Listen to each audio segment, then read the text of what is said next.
hapon everyone. Ayan.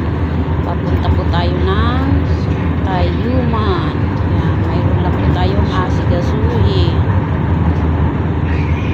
Dito po tayo sa loob ng LRT. So,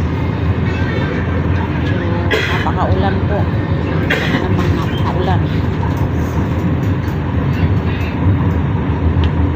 Sasabayan na rin po natin ang pamamasyal. Pasyal-pasyal po tayo. Ayan, ganda po sa taas. Kita natin ang lahat sa baba. Napakaganda po.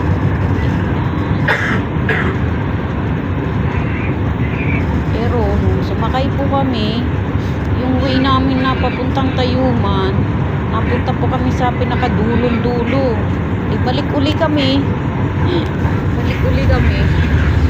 Kaya yun. Okay din naman kasi parang namasyal lang din kami.